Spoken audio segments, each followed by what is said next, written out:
ಇಂಥ ಎಸ್.ಎಂ. ಕೃಷ್ಣ ಅವರ ನಿಧನಕ್ಕೆ ಇದೀಗ ಅನೇಕ ಗಣ್ಯರು ಕಂಬನಿ ಮಿಡಿತಾ ಇದ್ದಾರೆ. ಸಿಎಂ ಸಿದ್ದರಾಮಯ್ಯನವರು ಟ್ವೀಟ್ ಮಾಡಿದ್ದಾರೆ.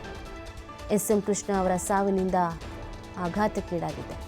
ರಾಜ್ಯ ಮತ್ತು ಸಿಎಂ ಆಗಿ ಕೃಷ್ಣ ಅವರ ಸೇವೆ ಅನೇಕ, ವಿಶೇಷವಾಗಿ ಐಟಿ-ಸಿಟಿ ಬೆಳವಣಿಗೆಗೆ ಅವರ ಕೊಡುಗೆ ಅಪಾರ. ಅವರ ಆತ್ಮಕ್ಕೆ ಶಾಂತಿ ಸಿಗಲಿ ಅಂತ ಎಕ್ಸ್ನಲ್ಲಿ ಸಿಎಂ ಸಂತಾಪ ಸೂಚಿಸಿದ್ದಾರೆ. ಹಿರಿಯ ರಾಜಕಾರಣಿ ನಿಧನಕ್ಕೆ ಗಣ್ಯರು ಸಂತಾಪ ಸೂಚಿಸ್ತಾ ಇದ್ದಾರೆ. ಇದೀಗ ಸಿಎಂ ಸಿದ್ದರಾಮಯ್ಯನವರು ಕೂಡ ಟ್ವೀಟ್ ಮಾಡಿದ್ದಾರೆ. ತಮ್ಮ ಎಕ್ಸ್ ಅಕೌಂಟ್ನಲ್ಲಿ ಟ್ವೀಟ್ ಮಾಡಿದ್ದಾರೆ. ಅದನ್ನು ನೀವು ಗಮನಿಸ್ತಾ ಇದ್ದೀರಾ. ಮಾಜಿ ಮುಖ್ಯಮಂತ್ರಿ ಎಸ್.ಎಂ. ಕೃಷ್ಣ ಅವರ ಸಾವಿನಿಂದ ಆಘಾತಕ್ಕೀಡಾಗಿದ್ದೇನೆ. ರಾಜ್ಯ ಮತ್ತು ಕೇಂದ್ರ ಸಚಿವರಾಗಿ, ಮುಖ್ಯಮಂತ್ರಿಯಾಗಿ ಕೃಷ್ಣ ಅವರ ಸೇವೆ ಅಪಾರ ಅನ್ನೋದನ್ನು ತಿಳಿಸಿದ್ದಾರೆ. ಮುತ್ಸದ್ದಿ ರಾಜಕಾರಣಿಯಾಗಿದ್ದ ಕೃಷ್ಣ ಅವರು ಅಜಾತ ಶತ್ರುಗಳಾಗಿದ್ದರು ಮತ್ತು ಕಾಂಗ್ರೆಸ್ನ ಪ್ರಾರಂಭದ ದಿನಗಳಲ್ಲಿ ನನಗೆ ಮಾರ್ಗದರ್ಶನ ನೀಡಿದವರು ಕೃಷ್ಣ ಅವರು. ಸದಾ ನನ್ನ ಹಿತೈಷಿಗಳಾಗಿದ್ದರು.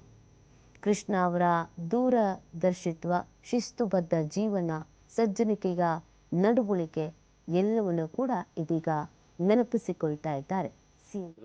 ನಾನು ಕಾಂಗ್ರೆಸ್ನಲ್ಲಿ ಇರಲಿಲ್ಲ ಅವಾಗ, ಆದರೂ ಕೂಡ ನಾನು ಹತ್ತಿರದಿಂದ ನೋಡಿದ್ದೇನೆ, ಭಾಳ ಸಲ ಕಂಡಿದ್ದೇನೆ. ಅವರು ಮಹಾರಾಷ್ಟ್ರ ಗವರ್ನರ್ದಾಗ ಹೋಗಿ ಅವ್ರಿಗೆ ಭೇಟಿ ಕೂಡ ಮಾಡಿದ್ದೇನೆ.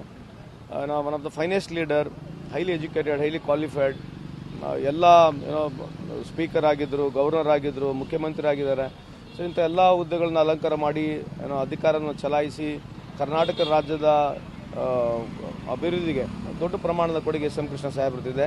ಇವತ್ತು ಇಡೀ ಕರ್ನಾಟಕ ರಾಜ್ಯ ಅವ್ರನ್ನ ಕಳ್ಕೊಂಡಿದೆ.